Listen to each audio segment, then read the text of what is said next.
आदै नोङो मा होननानै बुंगोन फाल्थु ना जेबो मावनानै जानो रोङा ना खिन्थु दिनै रावनोबो हानि मियानि पाट्टा बिथांमोना होनो हायाखिसै गासिबो फेलार जाजोब्बाय प्रमद बर'खौ आं नैबे दतमानि नेपालपारा फिल्डनिफ्राय खावलायदों हाजो पाहारफोरखौ जावखानानै लाबोदों মানে বারবার উচ্চারণ করে আজি প্রমোদ বড় ডাঙরিয়াই নিজৰ ভাষাত যি মানে অসম্ভৱ কথাবিলাক কৈ ফেলে আজি তেখেতে নিজৰ জিভাতে সুইচাইড হ'বলগীয়া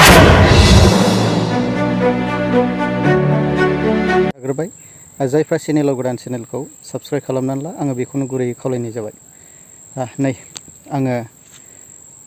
हाजिराफोरनो खामानि मावनायाव साहा आरो जाग्रा लादों दा अब्ला नोंथांमोना भिडिअखौ नायलांजोबबानो जाबाय नै दा बे टपिकआव थांनायनि सिगां बिपिएफनि रेनजय बर'आ इउपिपिएल एबा मानाव गेदेर प्रमद बर' सारनि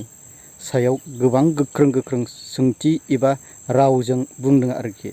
अब्ला रेनजय बर'या दि मा बुंदों नोंथांमोना दसे उनाव आं होनो थांगासिनो दङ नोंथांमोना भिडिअखौ नायलांग्रो मियानि पाट्टा होननानै बुंदोंमोन खिन्थु दिनै रावनोबो हानि मियानि पाट्टा बिथांमोना होनो हायाखिसै गासिबो फेलार जाजोब्बाय मोनसेबो खोथाखौ बिथांमोना मावनो हायासै सुइजारलेण्ड बानायगोन होननानै मानसिफोरखौ सानावनो सिमां नुहोदोंमोन जुदि सुइजारलेण्ड बानायनो गोसो दंमारोबा प्रमद बर'खौ आं नैबे दतमानि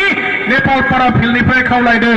हाजो पाहारफोरखौ जावखानानै लाबोदों नङा होमबा दैमा लैथोफोरखौ थिखोनानै लाबोदों ट्राकआव सुइजारलेण्डआ बानायफैदों बुंनानै बियो गावनि सालायावनो सुइसाइड जाबाय प्रमद बर'आ बांद्राय बुंनो लाबायना নিজৰ जीवा पिछली प्रमोद बड़ो डांगरिया निजर जीवने सुइसाइड এই সুইসাইডের এটা শব্দ তেখেতে মানে বারবার উচ্চারণ করে আজি প্রমোদ বড় ডাঙরিয়াই নিজৰ ভাষাত যি মানে অসম্ভৱ কথাবিলাক কৈ ফেলে আজি তেখেতে নিজৰ জিভাতে সুইসাইড হ'বলগীয়া হ'ল প্রমোদ বড় সুইসাইড যাবাই দিनै नङा असम्भव जाथावै मावनो हाथावै खोथाफोरखौ बुंनानै दिनै प्रमोद बर'आ गावनि सालायजोंनो बे सुइसाइड जाफैबाय बांद्राय बुंना लानानै अबाव सुइजारलेण्ड बानायनो हालाबायनो दा बेबायदि माने गोबां नंखाय बाखाय खोथा बुंनानै 2020 सनाव परिबर्तननि मुङाव बिथांमोना माने सरकार दाबाय बिजेपिजों लोगो दानानै खिन्थु दिनै रायजो राजानो जेबो मोजां खामानि मावनो हायासै आरो बिपिएफआ थांनाय 2003 सनाव बिटिसि एकर्डनि गेजेरजों 6 शेड्यूलनि जिखिनि पावार एन्ड फांसन जों माने बिएलटिफोरनि एकर्डनि गेजेरजों मोनबोदोंमोन बेखौ दिनै प्रमोद बर' सरकारा लासै माने धंस खालामफैजोब्बाय 6 शेड्यूलनि पावारा दिनै गैला बर'फ्रा आन्दोलन खालामनायनि फिथाइ महरै जि बिटिसि मोनदोंमोन जाय बिटिसिआ जाबाय जोंनि बर'फोरनि मोजांसे बे एरियाखौ लानानै माने सरकार दानो हानाय सेल्फ माने गभर्नेन्स मोनसे लकेल माने बडि मोनदोंमोन बेखौ दिनै बिथांमोना धंस खालामफैबाय दा बे खोथाफोरखौ दिनै नोंथांमोना गामि ओनसोलाव थानाय रायजो राजाफोरनो खोन्थाहैनांगौ नङा होमबा दानिया जोङो सरकाराव फैयोबा मा खामानि मावगोन हाग्रामा महिलारि सारनि दोननायाव दिनै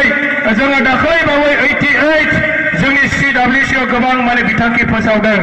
जे बिपिएफआ सरकाराव फैयोबा जोंनि लाइमोन सेंग्रा सिख्लाफोरनि थाखाय 100 कोटी थाखा बाहायगोन होननानै जोङो मेल मिटिङाव फोसावबोगासिनो दङ जे बिपिएफआ जुदि सरकार गठन करे सरकार गठन करार लगे लगे आमार যুৱক যুৱতী সকলৰ কাৰণে 100 কোটি টাকা প্ৰতিটো বছৰে 100 কোটি 40টা সমষ্টিৰ কাৰণে এটা সমষ্টিত 2.5 কোটিকে প্ৰতি বছৰে আমাৰ যুৱক যুৱতী সকলৰ আৰ্থিকভাৱে স্বাৱলম্বী কৰিবৰ কাৰণে 2.5 কোটি টাকা প্ৰতিটো বছৰে পাব আপোনালোকৰ দতমা সমষ্টি 2.5 কোটি পাব প্ৰত্যেক বছৰে আৰু যদি প্ৰয়োজন বুলি অনুভৱ কৰে তেনেহলে 2.5 কোটি টাকাটো বৃদ্ধি কৰা হ'ব बारायनानैसो होबावनाय जागोन आरो बे थाखाखौ जोंनि लाइमोन सेंग्रा सिख्लाफोरा बोरै मोननो हागोन हमनानै लादो माखासे एग्जाम्पल होनोसै आं जायफोर जोंनि बेकार सेंग्रा सिख्लाफोर दङ जायफ्रा दिनै मोसौ गायनि माने गाइखेरनि थाखाय जार्सि गायनि माने फार्म बानायगासिनो दङ बोरमानि फार्म बानायगासिनो दङ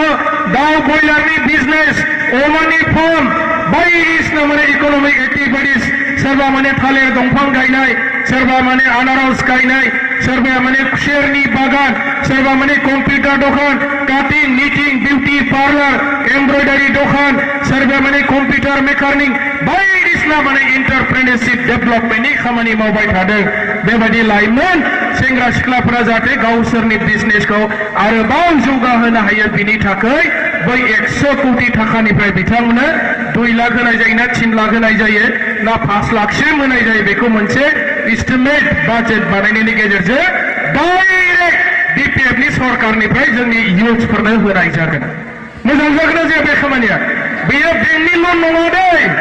बेंकनि लन नङा डाइरेक्ट सेलेक्सन खालामनानै बिपिएफनिफ्रायनो माने बेखौ सरकारनिफ्रायनो डाइरेक्ट थोंजोङै माने बेबायदि थाखाखौ होनाय जागोन जोंनि लाइमोन सेंग्रा सिख्लाफोरनि थाखाय जायफोर जोंनि बिटिसि ओनसोलनिफ्राय मेट्रिक आरो हायार सेकेन्डारि परीक्षायाव टप 10 पजिशन आवग्रिनो हागोन माने फार्स्ट जीटी मासि आवग्रिनो हागोन जिखौ खालामार मेधावी ছাত্র ছাত্রীসকল আছে মেট্রিক আৰু হায়াৰ সেকেন্ডাৰী পৰীক্ষাত আমাৰ বিটিসি অঞ্চলৰ পৰা প্ৰথম 10 নম্বৰ স্থান লাভ কৰিবলৈ সক্ষম হ'ব তেনেকা আমাৰ মেধাवी ছাত্র ছাত্রীসকলক 5 লাখ মানে পইচা দি ফেলে তেখেতসকলক সম্বৰ্ধনা জনোৱা হ'ব 5 লাখ লৈ যাগोन जायफोर फरायसा फरायसुलिफ्रा मेट्रिकआव फार्स्ट टप 10 पजिशन लानो हागोन बर' मिडियाम जानो हागौ एसामिस मिडियाम जानो हागौ बा इंलिश मिडियाम जानो हागौ किन्तु जोंनि बे बिटिसि ओनसोलनि जानांगोन स्टुडेन्टफ्रा जायफोरा माने डक्टरेट डिग्री खालामनो नागिरदों एमए पास खालामखांनायनि उनाव पिएचडि स्कलार बिथांमोननोबो माने स्कलारशिपनि बेबस्था खालामनाय जागोन आरो बेखौ सुबिदा होनाय जागोन जोंनि भारतबर्षनि बिराद गिदिर परीक्षा यूपीएससी एपीएससी जोंनि इन्डियानि माखासे माने एलाइड सार्भिसेसनि थाखाय बिराद माने गिदिर इन्टारभिउ होनो नागिरदों जोंनि स्टुडेन्टफ्रा जोंनि लाइमोन फरायसा फरायसुलि बिथांमोना दा बिथांमोननि थाखायबो फ्री अफ कस्ट माने कमप्लिटलि फ्री बिथांमोननि थाखाय कोचिंनि बेबस्था खालामनाय जागोन जाहाथे जोंनि बे ओनसोलनि सेंग्रा सिख्लाफोरा जाहाथे बिराद गिदिर इन्टारभिउ होनानै जाहाथे बिथांमोना साख्रि मोननो हायो फुलियानो नोगोद बुरजा जावखुनानै दोनग्रोखाबाय सिगांनो मैयानो जावखुनानै दिनै गायगासिनो गायनोसै आरोखि बेखौ गय बिफां थैनायाव गायसंदों रायजोफोरनि दा गय बिफां गायहैगासिनो दं नै थालिरबो गायजोबनो हायाखै माखासे हौनै बैयाव हाबो एसे हाखर थानाय दं बेयाव एसे हाखरखौ फबहोदो आरो लामा साइडजों ओमफ्राय नै दा गय गायहैगासिनो दङ नै जाहांबाय माखासे थांनाय बोसोराव गायनो हायाखिसै देग्लाय गायबाय आरोखि दा माखासे बेफोरबायदि जेनेबा माखासे जों जेबो जब गैयैया बेबायदि इयुननि फिउचारनि थाखाय मावनानै लानो हायाबा गाव गावनो एसे उसुबिदायाव गोलैयो आरो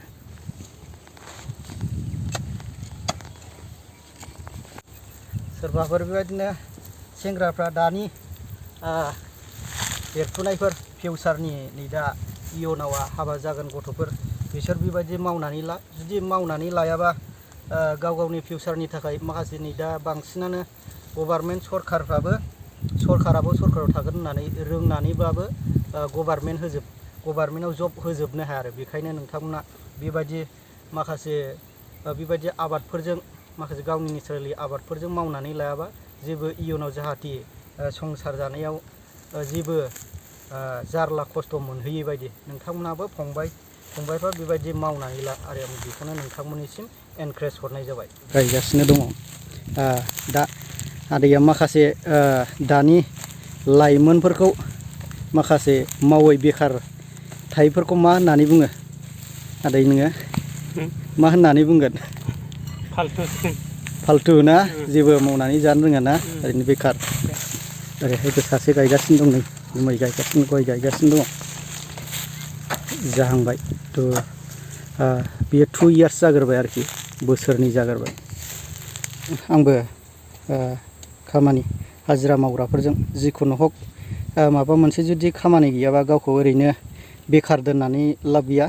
एसे ओरैनो थानायाव मोदोमखौबो एसे एक्सारसाइज खालामनांगौ बायदि जायो खामानि मावनायनि गेजेरजों दा बेखौ बाद दोननानै नै दानि जे फैगोन जे बिटिसि बिसायख'थि बे फैगौ बिटिसि बिसायख'थियाव जों बिपिएफ आरो इउपिपिएलजों आरो इपिबि बे हथात अल्टारनेटिभ पार्टि अफ बड'लेण्ड बिसोरबो एक्स एनडिएफबि निफ्राय नाजागासिनो दङ। बेजों लोगोसे नै दा बिपिएफनि रेनजय बर'आ मानाव गेदेर प्रमद बर' जे सारनि जे बिबुंथि माखासे बुंनायनि सायाव जे बेजों सरकाराव जेन'बा बिपिएफआ बायनानै इउपिपिएल जेब्ला गभार्नमेन्ट फैनाय लोगो लोगो मा रोखोम बर' हारियाव मा रोखोम बिटिसिआव जौगादों जौगायाखै दा बिनि सायाव रेनजय बर' जे बिथां जे सारा प्रमद बर' सारनि सिगाङाव गोख्रों रावजों बुंगासिनो दङ आरो बिपिएफआव फैगौ जे बिटिसि सेप्तेम्बरनि बिटिसि बिसायख'थियाव दे बिपिएफ दलानो जे जयलाभ खालामगोन एबा जौगागोन एबा देरहानानै सरकार दागोन बेबायदि बुंगासिनो दं। दे जिखुनु हक जाया मानो रायजो राजाया बेखौ नुनानै दंखायो सोर बबे पार्टिखौ एबा बबे सरकारखौ लाबोयोबा जोंनि बर' हारिनि एबा माखासे जोंनि बर' जाथिनि थाखाय खामानि मावगोन एबा रायजो राजानि थाखाय माखासे लामा सामा दालां अभाब अभिजग बेबायदि नायगोन। दा बेखौ एक्सुवेलि जोंनि माखासे पाब्लिकफ्रा साननानै एबा नायनानै दंखायो। अब्ला रायजोफोर नोंथांमोना बे रेनजय जे बर'नि सायाव माखासे जे गोबां बिबुंथि होलांबाय प्रमद बर' सारनि सिएमनि बाथ्रायाव माखासे गोबां बिबुंथि होलांबाय नोंथांमोना जे सोर बबे गभार्नमेन्टखौ सरकाराव लाबोगोन नोंथांमोना निस्सय साननानै दंखायो। अब्ला बे बिबुंथिनि सायाव नोंथांमोना मा बुंगोन नोंथांमोना नोंथांमोननि अनुमति एबा नोंथांमोननि साननायजों कमेन्टनि गेजेरजों फोरमायहरबानो जाबाय।